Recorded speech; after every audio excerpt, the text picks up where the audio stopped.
All right, folks, today is the 15th of November, and we're getting close to Thanksgiving time. It's actually, a week from tomorrow. So, definitely before that, I wanted to give a quick update on some things concerning the awards coming up.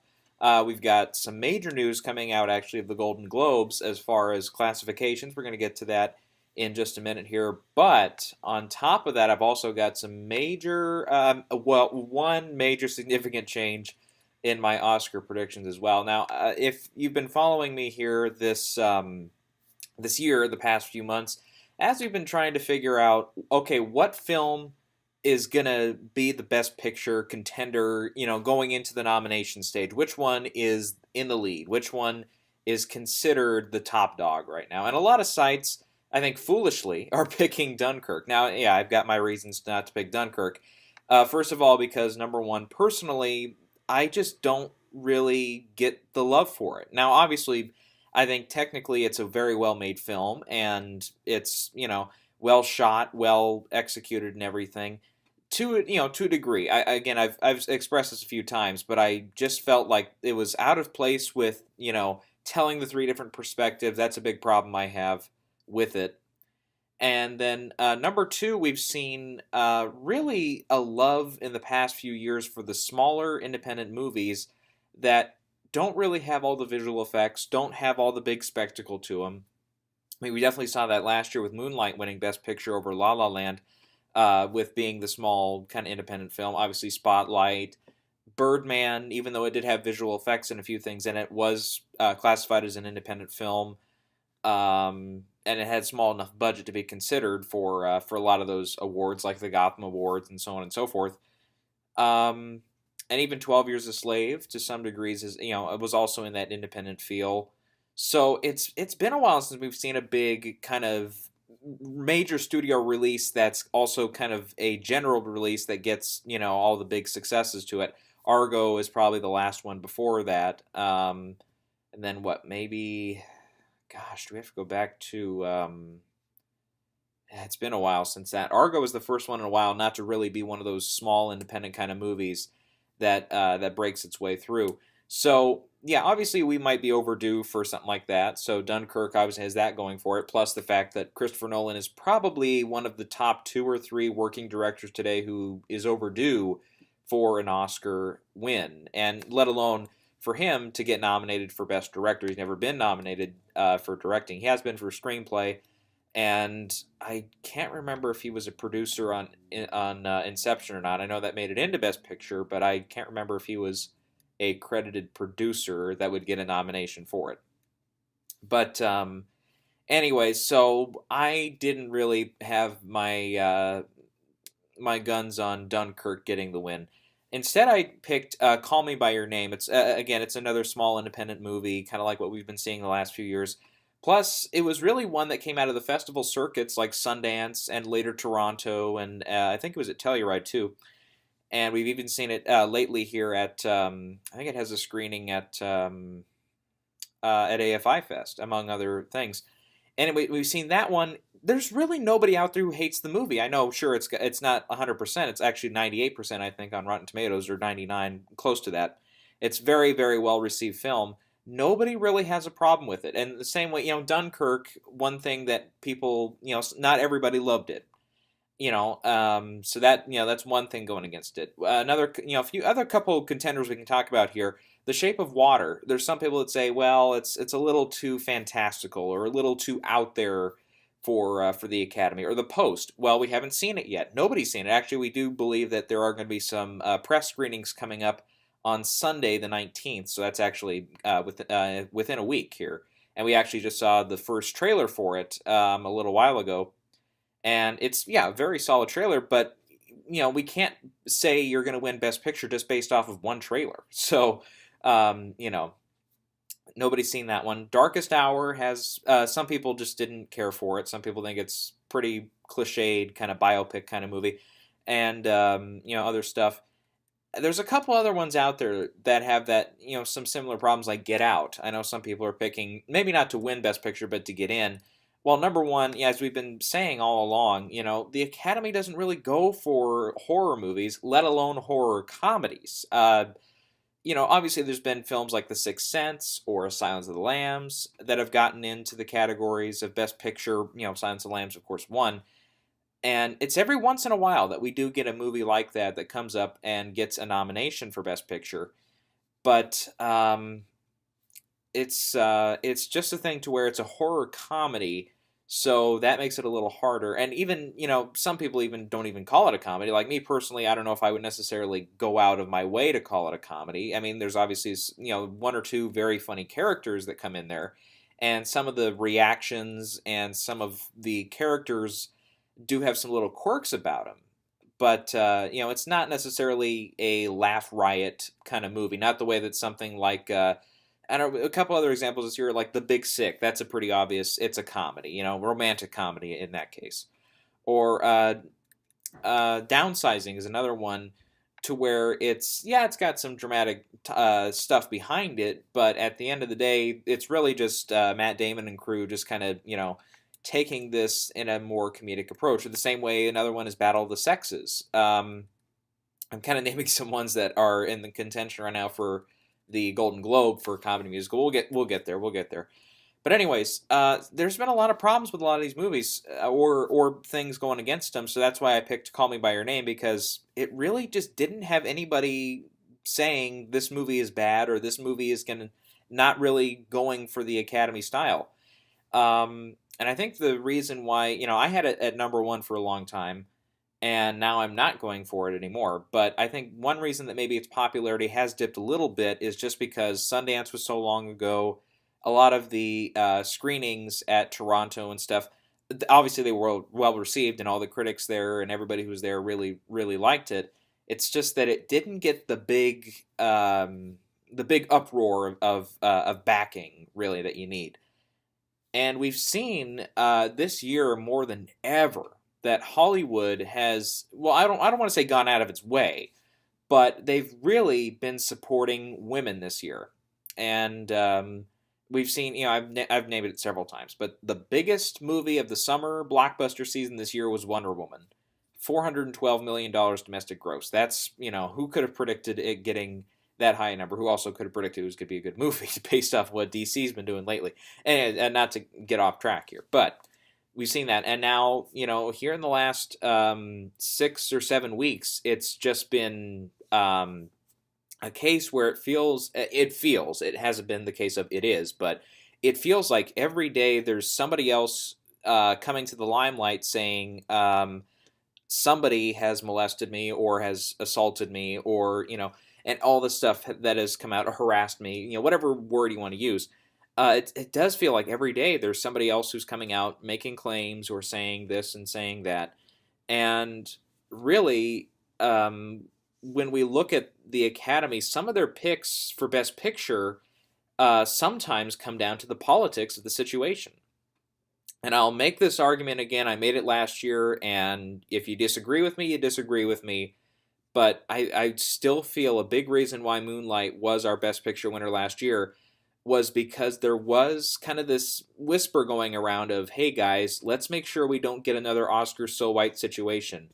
And, let's make up for that, so to speak. Now, obviously, if you've seen my stuff from the past couple of years, you know that I really thought that the whole hashtag so white, or hashtag Oscar so white thing was just a bunch of bullshit, and really just misguided, I think, in its purpose. Now, obviously, if you want to say that we need more diversity in films, you go after the Hollywood system itself. You don't go after the Academy, because really you're only going for a group that really only speaks out once a year with a list of movies. It's not the Academy is not the one that makes the movies, guys. It's the Hollywood system and the Hollywood big shots, the producers and all the money men. They're the ones who are signing the checks and saying, okay, here's another $50 million to shoot this movie. Here's another $200 million to shoot this big movie, and so on and so forth.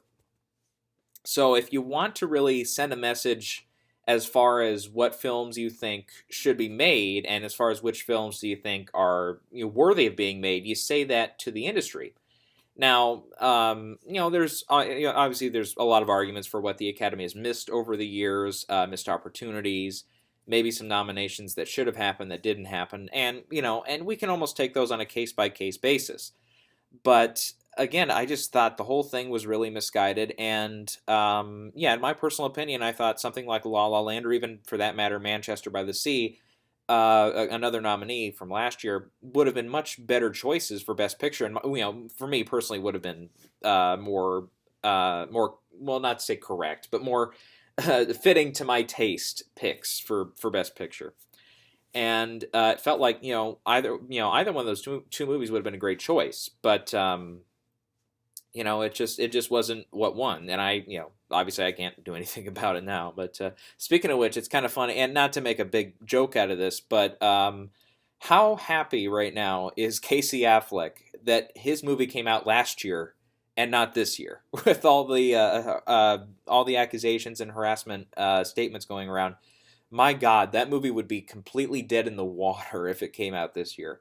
Again, not to make a joke out of it, but just something I really noticed from. And Manchester is also kind of a big player last year too, because obviously, as we saw with the wrong envelope being drawn at the end to declare La La Land the winner when it wasn't, people realized that if they'd switched around Best Actor and Best Actress as far as what order they were presented in, that Casey Affleck Manchester by the Sea would have been the envelope that Warren Beatty and Faye Dunaway would have had, and that and obviously Jimmy Kimmel was the host, and if you follow Jimmy Kimmel at all, of course you know that he and Matt Damon have a feud going on. So Matt Damon, who's a producer on Manchester by the Sea, would have walked on stage, as would have all the other Manchester producers. People like us at home would have been going like, "Oh my God! How did Manchester by the Sea win?" Of course, I probably would. I would have been this, but I also would have been deeply, deeply excited because it was my favorite film of last year. So, I mean, we would have been just going nuts. I mean, even more nuts than we were, well, arguably, than when Moonlight would have won. I shouldn't say that. When what happened happened, when La La Land, but then here comes Moonlight, the actual winner with the right envelope and stuff. So, and then you would have had Jimmy Kimmel on stage, and he would have come out and said, "No, Matt Damon, you didn't win." And seriously, there would have been no way that broadcast would have continued in the same way that it did in actuality, because it would have been all sorts of conspiracy theories about, oh, it's just Jimmy Kimmel pulling a prank, Manchester is the actual winner, and all this, look at how many people Jimmy Kimmel got in on this joke. All the stage managers are in on the joke. And it's seriously, I don't know how the hell they would have overcome that. Would they just come out the next day and say, "Guys, it wasn't a joke," and in a press release say that Moonlight was the actual winner? It would have been nuts. Would have been absolutely nuts. And then the Moonlight producers would have been saying, "Well, what's going on here?" And they would have, I think, really been, as anybody would, they would have been really taken aback. Like if Manchester was declared the winner, and then they say, "Well, actually, Moonlight won." I think the Moonlight producers and the cast and crew would have been like, "What are you talking about?" And it would have, the same thing did happen in real life, of course. But there was, all that stuff. You would have never convinced everybody that it wasn't set up if Manchester, had been the envelope there instead of La La Land. Anyways, that's I know we're totally off course now, but just something I thought about the other day, and I was like, "Holy crap! That would have that. I mean, how would that have happened, or how different would it have been? It would have been crazy, absolutely crazy." Anyway, so getting back on course here. So we've seen, that the women-led films coming out this year, we've got a few of them, and the Best Actress category this year has turned into arguably the most competitive acting category of this year, arguably a little more competitive, or I would say a lot more competitive than the Best Actress category last year. I mean, this year makes last year look like a piece of cake. At least at this stage. Obviously, once we get, because we haven't seen the release of Molly's Game and a couple other of the releases there, like Lady Bird is still doing just absolutely phenomenal business in its limited run, but we don't know how that one's going to play to a large audience. There's a couple other ones I'm thinking of. We've seen like Battle of the Sexes. That one really tanked at the box office, and probably that might have impacted Emma Stone's chances a little bit. But then at the same time, Judi Dench with Victoria and Abdul, that one did very well in limited release and even got to wide release, and still did well. Anyway, so my whole point here is the Academy, if they are thinking very politically, like I think they were last year, and obviously this just might be my opinion on that, but if they're thinking in that same political light, they're going to say, wow, guys, we're going to look like idiots if we don't honor a female-led film. Because, going back, Wonder Woman being, outgrossing all the male-led films in the summer, and now all the accusations coming out, mainly by female. Obviously, Kevin Spacey and all that's going on with some of the, younger men who were being preyed upon. And it's, again, mainly females coming out. It's a time to really, if you want to send a message politically, being the Academy, they sometimes really do think politically. They're like, we want to send the right message. The right message is, let's support a female film. Now, we've seen through Toronto and through, I believe it was at Telluride too, but another film, kind of like Call Me By Your Name, that really nobody hated, that is timely, politically very timely, and it's also just, again, a film nobody can say a bad thing about, not because they're afraid of the repercussions, but just because it's a damn good movie. That's Three Billboards Outside Ebbing, Missouri. And guys, this movie's going to win Best Picture. I'm saying it right now. Three Billboards is my pick now to win Best Picture. And it also kind of fits back in with my theory. And I think I said this on the very first Oscars at a Glance with the pure speculation. I said this back in September, that we've had this weird pattern going on here in the past few years, going back to my records, 2009. And so if you guys have been a regular listener / watcher of me over the past few years, I'm sorry if this is all repeat material to you, but in case you're new here, I'll cover it again. So 2009, we had The Hurt Locker. That came out, and pretty much from September on, everybody said it was going to win Best Picture, and it held strong, held through. 2010, we had, this is where the pattern starts. It's every other year we know our winner by September. So in 2010, we had, that was the year of Social Network coming out, and it did very well, made a lot of money at the box office, and became the frontrunner to win Best Picture, even winning the Golden Globe for Best Picture Drama. And then as we got to the SAG Awards and to PGA and DGA, all of a sudden the King's Speech started winning, and the King's Speech ended up with the Best Picture trophy. So we see a thing where, a film rises and then falls, and something else takes over. 2011 was The Artist, and that one held strong the whole way through, and not really a lot of big challenges. The Descendants arguably got a little bit of steam going, but it wasn't enough. 2012 was the Argo year. That one was pretty crazy. That one, Argo had some thunder out front, but then Les Mis took over for a little bit, it seemed, from the outside, and then Silver Linings, I should say, was actually out front first after it won the Audience Award at Toronto.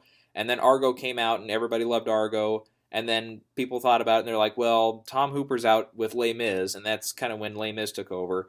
And then we got to the nominations morning, and Lincoln had the most nominations, and Argo was not nominated for director. So everybody's like, oh, it's Lincoln. So then Lincoln became the front runner, but then everything changed once we got to the Golden Globes, and then Affleck won director and Argo won picture, and after that, it was the train took off. That was Argo, and then it won, I think, almost every last award after that, including BAFTA, I believe, which I was thinking through, because I know it won SAG, it won PGA, it won DGA, it did win DGA. It was like it won everything except Best Director at the Oscars, because it wasn't nominated. 2013, again, a little bit of a crazy one, but everyone out front, well, not everyone, but, the perceived front runner from the beginning, from September on, was 12 Years a Slave. And, despite the fact Gravity and at a time American Hustle really challenged it, 12 Years a Slave carried through. And then with 2014, that was Birdman. Again, we see Boyhood out front early, gets to the Golden Globes, wins Best Picture, Drama, wins Director. But then the industry picks up and Birdman wins everything else. And then we get to 2015. Spotlight was the early front runner and stayed there a lot of the time until The Revenant started taking over a couple of industry awards, including beating it out at the Globes again. But then Spotlight holds out and wins. And of course, last year, 2016, oh boy, La La Land, the presumed front runner, right out front of the gates, and then it held and held and held and held until at the very last minute, Moonlight usurped it. And another thing, too, that really hurts Dunkirk, two things that really hurt Dunkirk, in my opinion, and I think, especially if we're going off of this political thing, one thing that's going to crush it, absolutely crush it, is that the movie is almost, and I don't say this literally, but it's like almost 98% of the cast is all males. And again, in a year where supposedly we're going to really support female-led films, to have Dunkirk win Best Picture, again, could politically send off the wrong message. And that's when, the next day, which I think the Oscars this year, what's the date? It's March something. March 4th is going to be the day of the Oscars. So on March 5th, all the columns come out saying how the Academy failed to recognize female films, and it's bad press for them, really bad press for them. So, and politically, that could be if they want to really be with the times, then, they're going to want to acknowledge a female-led film.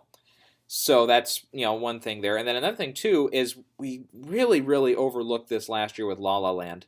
We buried our heads in the sand when it happened, was the Screen Actors Guild Award, their top award for Outstanding Cast. Every year, you don't have to win that award to win Best Picture. You have to at least be nominated. I mean, every year they've had that award show, with one exception, with Braveheart. Braveheart was not nominated there. It was the first year that they had the ensemble category there at SAG.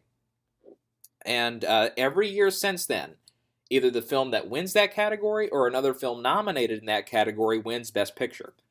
And last year, La La Land did not make the cut for the ensemble award. So, one of the films that was Moonlight. And that one won Best Picture.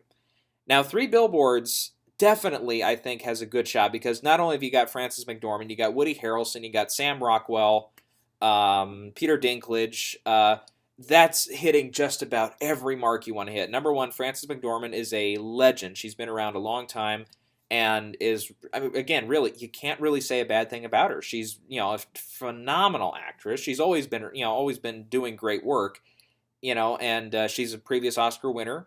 And I think that definitely helps her. Then you got Woody Harrelson and Sam Rockwell, a good combo here, because, and for me personally, I actually just saw the LBJ movie last night with Woody Harrelson.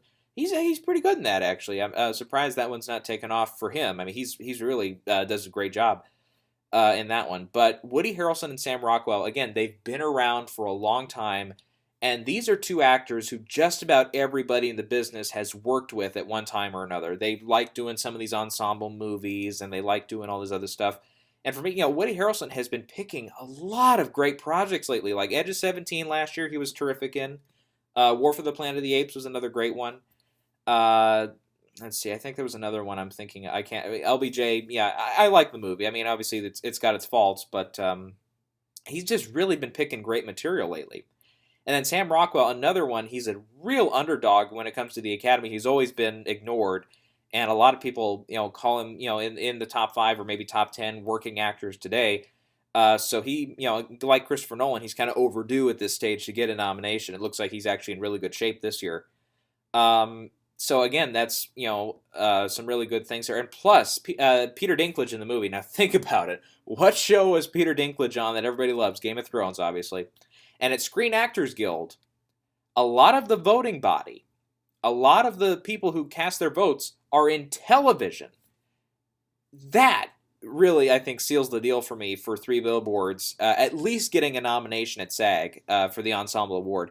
Now, obviously, sometimes they go with the biggest ensemble, so in that case, The Post is going to be a really big contender there. Call Me By Your Name is another real possibility there. Darkest Hour has got a lot of recognizable stars in it. Shape of Water is another kind of big ensemble cast. Even something like Lady Bird for me, which early on I picked it because, again, when you look at the poster, and most of the posters are actually just the list of names and then a little graphic or something. But a lot of outstanding names there. And let's see, there was another one I was going to mention, but I forgot what it was now. But a lot of those are the ones that I think people are saying are going to get ahead at SAG, and I definitely think Three Billboards benefits from that too. So, and at the same time, Dunkirk, uh, sure, it's got a lot of great actors in there, from Mark Rylance to Tom Hardy, Kenneth Branagh, who else? I just thought of Cillian Murphy. That's his name. I always try to mispronounce it. Now, yeah, again, those are really recognizable names and stuff. But historically, war movies don't always get nominated there. And if you call Braveheart a war movie, because it kind of is, that one wasn't nominated there for Outstanding Cast. So, yeah, it's, Dunkirk, I think, as a whole, number one, just from its perception, which is a lot of people like it, a lot of people also love it too, but it's got a little bit of an uphill battle to face there. And then number two, looking at all the industry stuff, I'm not seeing all the symbols here that are going to say that this is a Best Picture winner. Two, I didn't mention yet, but again, with the screenplay category, with original screenplay, which again, I've mentioned it several times, original screenplay this year is the most crowded, the most competitive I've seen this category in, it's got to be over a decade, man. This is absolutely freaking nuts how they have so many either high Best Picture contenders or just plain great scripts out there from some movies that I have seen. Obviously, something like Shape of Water hasn't opened yet. Lady Bird I haven't been able to see yet. The Post, Three Billboards. I haven't seen any of these yet. But like Get Out was a great script. The Big Sick was a really delightful script. Something like The Florida Project is a little bit of a outside contender, even though I have it getting in. Baby Driver is another one, even though it's lost a little bit of its steam because of the Kevin Spacey involvement. It's a really smart Tarantinian type script, but it's very well written by Edgar Wright. And there's a few others I haven't mentioned yet, but like I, Tonya is another one that looks like it could maybe play some role there in the category. But Darkest Hour is another one. Phantom Thread, Downsizing. Seriously, we could name probably 12 or 13 movies in this category that actually have a legit shot of getting nominated. But one of them you can add to the list in the original screenplay category is Dunkirk. And I don't see, because the thing is, folks, when it comes to Best Picture, winning Best Picture, I think we pointed this out last time, but you win Best Picture, and for sure, one other award you're going to win is your screenplay category. We saw that with Moonlight, we saw it with Spotlight, we saw it with Birdman, we saw it with 12 Years a Slave, we saw it with Argo. The Artist is the only other one, but going back even further, King's Speech, Hurt Locker won, Slumdog Millionaire, No Country for Old Men, Crash won. We missed a year, didn't we? The Departed won adapted screenplay. Even going back to Lord of the Rings, Return of the King won screenplay. I think Chicago would be another example of not winning, but Beautiful Mind won screenplay. American Beauty, Shakespeare in Love. There's dozens and dozens of examples, and even in the past 20 years, Titanic is probably that one. I don't think was even nominated for screenplay. So I mean, with few exceptions, just about every year, your Best Picture winner also takes screenplay, and there is no way in hell with this amount of competition that Dunkirk is going to win, and also with the script that Dunkirk has, which is, it's got a couple of memorable lines, but it is not a masterpiece of a script by any means. And there's even, Nolan wanted to shoot the movie without a script. Yeah, you're really going to get nominated for screenplay without a script. Yeah. So there is no way in hell this thing is even going to get nominated. And again, unless you're Titanic, and I don't see Dunkirk. Dunkirk is no Titanic, I'll give you that. There's no way it's going to win Best Picture without a screenplay nomination, let alone even if it does get in. It would be disastrous because there's a lot of scripts that you're going to leave out in the cold on that one. Anyways, but Three Billboards is in that original screenplay category. Some sites are even saying it's going to win that now. I have the Post out front right now just as a kind of a placeholder there. But Lady Bird is another really strong script for that. Shape of Water, I think, is a good lock to get in. My fifth pick is Florida Project, but I could easily be convinced of other things. Like Get Out, I think is a possibility. And if I'll tell you what, Get Out, I'm not high on its chances of getting into Best Picture, at least not at the moment. But if it comes down to it, and there's if it's only going to get into one category, and it's has a good chance of getting in, it's original screenplay. I mean, without a bar none. I mean, no other category really except Best Picture is it really going to apply for, except maybe director. But even then, it's a long shot. But yeah, if you had to say, okay, one category for Get Out, it's screenplay. That's the only conceivable one I see it actually getting into at this rate. But anyways, yeah. So I wanted make that announcement that Three Billboards is my pick now for Best Picture for it going to win. And if we again go back to that pattern, I didn't really finish my story there. Sorry. But in 2017, this year, we've seen, what was the audience award winner at Toronto? Yes, it was. It was Three Billboards Outside Ebbing, Missouri. Anyways, so yeah, I think that's why I'm going to pick that one. Okay, so that was my major announcement there. I don't know what other news I have here for some of the top categories, except that with that. That means I got to put Martin McDonagh in for director, right? Yes, I have. I have him in. I had what's his name, Sean Baker for the Florida Project in there as a long shot. But even though the movie is doing well in its limited run, and I think it will start to expand more as we get closer to the holidays here, and also the fact that a lot of other sites really started out with a small chance, but now it's starting to really go up the charts now for some of the sites, including Gold Derby and IndieWire I've seen. A director at this rate, he's going to have to get into the DGA or really get a lot of nominations at the Globes, and I don't really see it happening. I don't know. Let me pull up my Globes predictions right now for picture, because it's in the drama category. I'm thinking that one. I think for the Florida Project. While we're on that, we'll get to the Golden Globes here in a minute. But I think with that one, I think supporting actor for Willem Dafoe is going to be the only nomination, kind of like Whiplash and what was the other example I was going to name off? I forgot what it was now. But I think kind of like Whiplash, that was the only nomination it got that year was for supporting actor. Willem Dafoe, I see, is the same thing, and I think he'll win too. But yeah, Martin McDonagh I now have in for director. I have pushed Frances McDormand ahead to be the winner for Best Actress.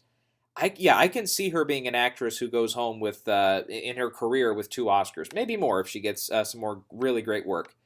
Another thing too that's really going to push her is the Globes. To my knowledge, and let me just, if I'm remembering this correctly, Frances McDormand does not have any Golden Globes. She was nominated at the Globes for Fargo. And even though she won the Oscar and a lot of other things that year, she did not win the Golden Globe for comedy actress. She did not win for Almost Famous. She was nominated there. Did not win for North Country. I think those are all her nominations for the Globes, unless I'm missing one here. Yeah, I don't think she got nominated anywhere else for those other ones. Nope. Okay. Yeah, so she has never won a Golden Globe, and then also, what was it? Oliver Kitteridge was a mini movie came out a couple years ago. Everybody said she was going to win, and everybody was wrong because she did not win. But so even on the TV side, she's never won a Golden Globe.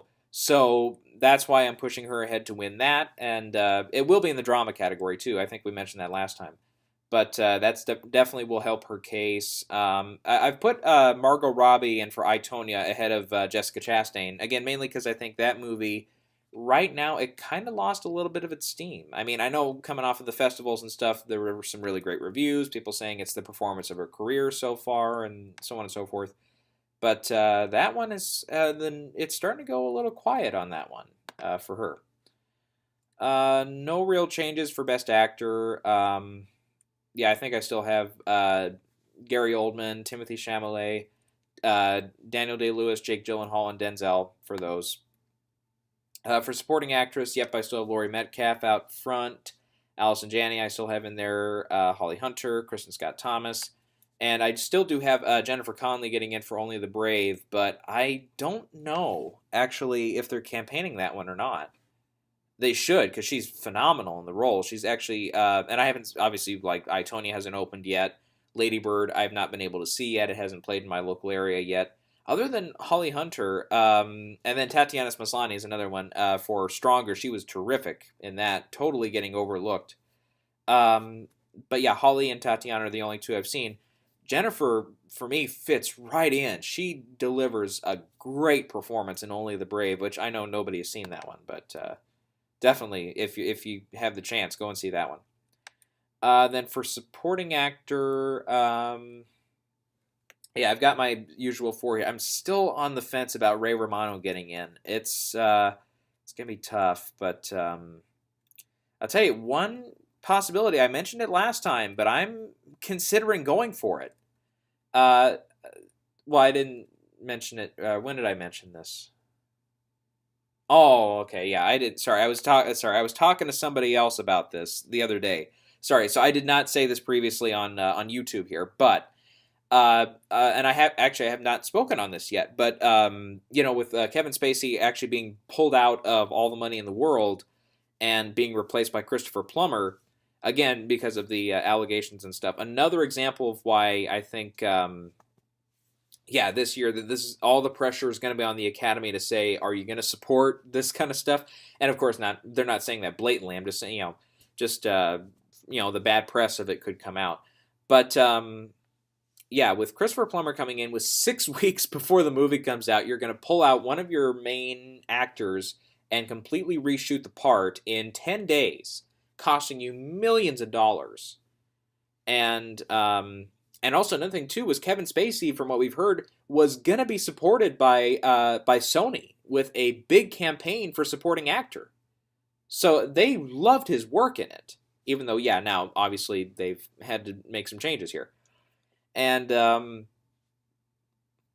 I know we've already talked for a while here, so I don't want to get too far into this. But with Kevin Spacey being really outed for being a truly terrible person. For me personally, I've always loved Kevin Spacey as an actor. He's always been one I even look up to him as an actor, just in the respects of you want to have a career like his, where you get, he's got 2 Oscars on his shelf for a reason. He had a hit show on Netflix with House of Cards for a reason, because he's a damn good actor. And again, like I said on the Plagman Rules podcast about Harvey Weinstein over a month ago, was I separate the actor, or in this case it was the producer, but you separate the person from what they are on the screen or behind the scenes. And for me personally, on screen, Kevin Spacey is still an admired, very well respected actor who does a great job, and that's just with the performances. When it comes to him being a person and his personal life, I don't want to have anything to do with this guy. This guy is absolutely awful. And it did, when the news was coming out, and especially when we got to the stuff of House of Cards, the 6th season, all of a sudden they're going to pull Kevin Spacey out, severed all his ties and all that. Honestly, it made me feel sick to my stomach to think at one point that I really looked up to this guy. And even though, again, I still respect his work, I can never respect the man again for his personal life, and in regards of his personal life. So, when all this news came out, what was it, a little over a week ago, I think, that all of a sudden Kevin Spacey's gone from the movie, which comes out in 6 weeks, and Christopher Plummer is going in, and I believe it's actually his grandson is the person who's playing John Paul Getty III, the one who gets kidnapped in the movie. But when I heard that, I was like, Jesus Christ, they are going to no stop to make sure this movie comes out and gets every bit of positive word that it can. And for me personally, if I hear that they're getting an Oscar campaign set up for you, that means you're good in the movie. They don't just sign, it's not like all the studios spin a big wheel and say, okay, you're the one we're going to put all our money on this year. No, they go for the ones that they know have a legit shot of getting an Oscar win. Those are the ones they go after. So to hear that Kevin Spacey was one they were going to back for this movie for all the money in the world, um, it lets me know, hey, he's phenomenal in it. And it's too bad that we're not going to see the movie with him in it. Now, of course, years from now, maybe they release the footage or release his scenes online, or maybe as an extra on the DVD or something. But I think we deserve to see it. If that work, if it's good enough for them to say, let's launch an Oscar campaign behind this, I say let us see it and judge for ourselves. And yeah, of course, it's going to be tough to watch him, and knowing and everything that happened. Yeah, it would be tough.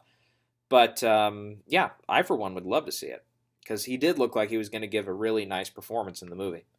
Anyway, so the whole point of getting to this was I kind of said to somebody personally, I said, you know what would be awesome? Because, like I said, if the politics that really play into the Academy voting this year, whether that's for nominations or for the wins for all the categories, wouldn't it be amazing if Christopher Plummer gets nominated for Best Supporting Actor for 10 Days' Work, replacing another actor who, got all these accusations against him and had to be cut out of the movie? And I mean, obviously, I think one thing that'll definitely stop him dead in his tracks is if the performance just doesn't come out. If it doesn't work. Because 10 days work, that's, some actors have done it in less. Famously, what's his name? Donald Pleasance in Halloween, they had him for, 3 days or something? And, he did a pretty good job in the movie. And there's other examples, of course, but that's just one that came to my mind now. But wouldn't, if he's not good in the movie, he's not going to get nominated, number one. But wouldn't it be incredible to see him get nominated for everything that's happening there? And it could also be a big push for the movie itself to get into other categories that it didn't really look like it was going to have. Maybe Michelle Williams all of a sudden gets a big push for Best Actress. Or maybe Ridley Scott even could get a push for Best Director and make up for not getting nominated for The Martian. It could, it's a possibility. I mean, the movie would have to be actually, more than good. It would have to be freaking phenomenal for that to happen. But then number two, it would just really depending on what the Academy's mood is. So I genuinely think that Christopher Plummer is a possibility for Best Supporting Actor. Let's see, adapted screenplay race is all the same. Yeah, original screenplay. So again, I have The Post, Lady Bird, Florida Project, Shape of Water, and 3 Billboards right now. I could be swayed on kicking the Florida Project out, but we'll get to that soon enough. Anyway, so we've gone on long enough about this, and I wanted to talk about all that stuff. So I do plan on actually going through because as you probably know, I like Gold Derby a lot, and when it comes to actually placing my predictions and listing everything off, they're a very easy site to do that through. And also, they turn out to be right a lot of the time. So they've expanded their list now to all the extra categories and all the tech categories. So we'll go through those another time. But I wanted to talk about the Globes a little bit again today. And because we did get some big news here, actually. It was actually yesterday we got the news that the Hollywood Foreign Press was meeting to determine Get Out, what they're going to do with the movie. Because the studio, Universal, has really been campaigning and pushing it hard, and they've been saying it's in the comedy and musical race at the Globes. Now, when I heard this initially, I was very skeptical. I was like, you know what? It's a horror movie first and foremost.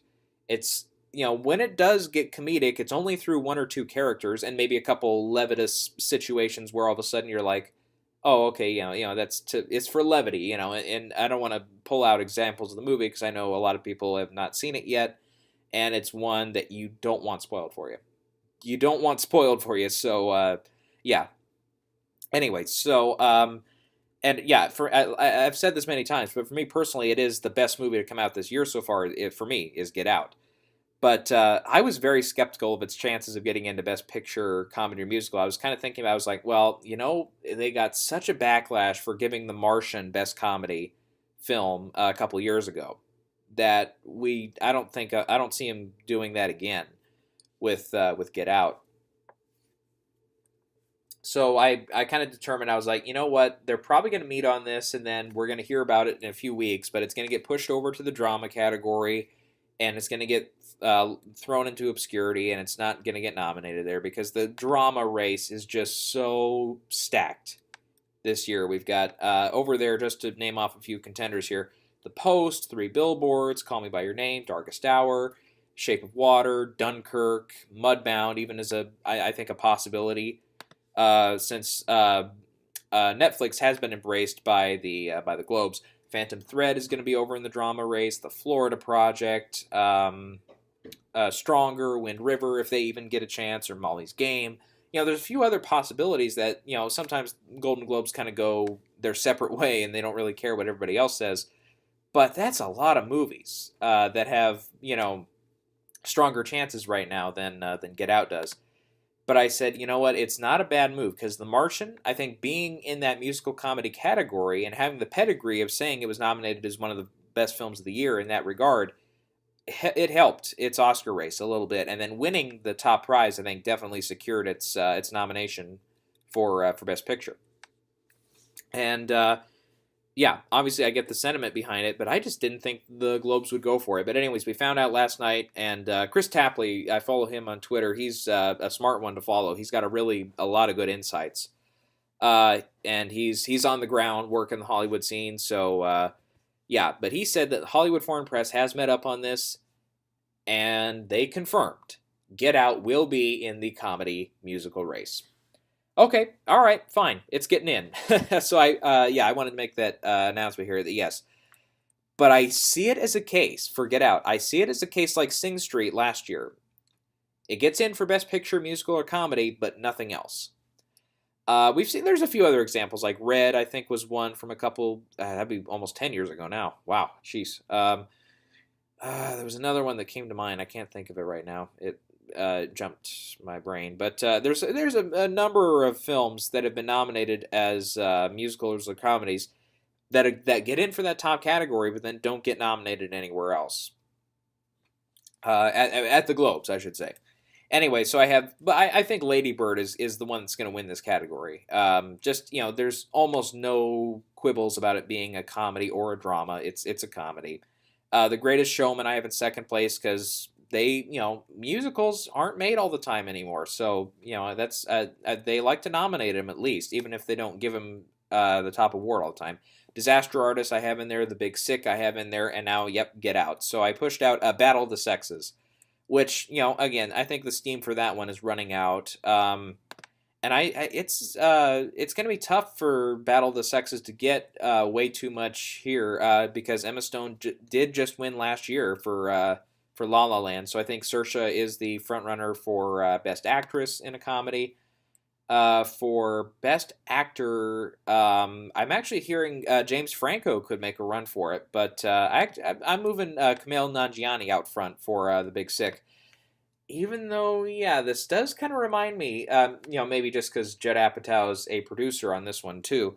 It reminds me of Trainwreck from a couple of years ago. Remember how everybody said Amy Schumer's going to win? Nope, Jennifer Lawrence won for Joy. Which, if we do have a case like that this year, it would be, for somebody who's actually been recognized in the past and gets another trophy for whatever reason. I think Matt Damon would be the case this year for Downsizing, since he did just win a couple of years ago. But another one is Steve Carell. The Globes do like him a lot. He was nominated almost every year for his TV work on The Office, and he's gotten in for Foxcatcher and The Big Short for the film categories. So yeah, they do like him. Once again, I do think it's a solid possibility that the Florida Project only gets in for supporting actor for Willem Dafoe and misses everywhere else. So yeah, I want to make sure I put that out there too. Yeah. Boy, I mean, I don't know what else I have to say. That was the big news there that dropped. But yeah, so I do think, yeah, I see Get Out as being one of those films, gets in for Best Picture comedy, misses everything else, including potentially screenplay. It's a possibility, but yeah. It's going to be wild here over the next couple of weeks because Globe nominations are announced. It's the second Monday of December. December 10th is the day of the nominations. No, that's wrong year. I was looking ahead to March. That's why.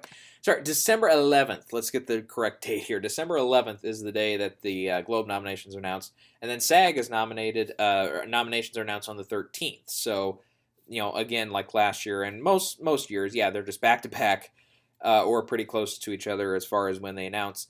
So yeah, those are going to be some crazy times there coming up, and then yeah, of course that impacts the Oscar race and all that stuff. So yeah, we'll be keeping up on that, and yeah, maybe over the Thanksgiving holiday or right after, I'll go into what I think of the tech categories, and who could potentially win some, and who's the early front runners in those like the sound categories, film editing, cinematography, production design, costume design, visual effects. Even we haven't talked about animated feature too much this year. We'll get into that too.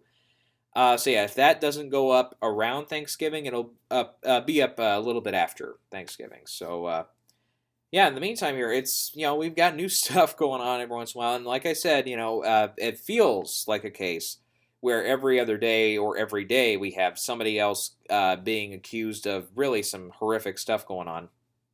And I think if that continues as we get, especially if it's continuing in, say, January and February when actual voting is happening, and it's a case to where, let's say, we'll put out a hypothetical here. Let's say Dunkirk does hold strong, because right now it is the top contender, according to most sites. So let's say Dunkirk does hold strong. It wins the Globe for drama, gets, say 7 or 8, maybe 9 nominations at the Oscars. It looks like it's good to go. I think if again, if we get into the politics of that really affect the voting body of the Academy, I feel like the real strong cry of Moonlight winning Best Picture, it didn't happen until we got to the last couple weeks of, or the last, well, I shouldn't say the last couple weeks, but it came up the last bit of the voting part of the Oscars last year. Right before the ballots were due is when Moonlight started to really get its groundswell going. Now, if we have a similar case this year, where yeah, the politics play another part, and they're like, we have to honor a woman-led film. The press is going to hound us if we give it to the male-dominated sausage party that is Dunkirk. And I'm just saying that, just say it. But it's not really. I mean, obviously there's females in the movie when you have all the nurses and stuff. But yeah, it's like we're going to look terrible if we award this movie, which has pretty much a cast of 98% males, winning this in a year where a lot of other females have been the strongest one, some of the strongest people of the year, coming out and admitting that somebody has sexually harassed or assaulted them, or all the other stuff that has come out.